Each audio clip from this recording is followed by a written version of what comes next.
ल गाइस टक्क लाएर म चाहिँ यहाँ बुद्ध मोटरसाइकल वर्कसपमा छु र यहाँ बाइक दिने कार्यक्रम भइरहेछ र अब भित्र पसौँ है त के कस्तो छ।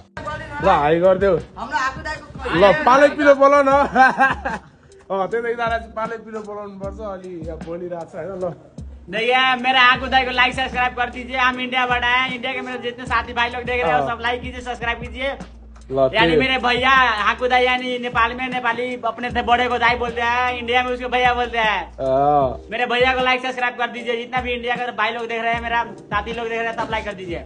ल यतिको चाहिँ हुनु पर्ला। यहाँ छुट्टीले के भन्छ ल यसले चाहिँ के भन्दैछ के कस्तै छ यहाँ एक साल के भन्छ यो आरएसको हैन दाइ यो वायरिङको प्रब्लम थियो बनाए आज यो तपाईको के भन्छ यो एक्सआर छ नि हाम्रो हाको दाइको एक्सआर बनाउनु भयो ल राजा केही भन्दियो ल गाइज हैन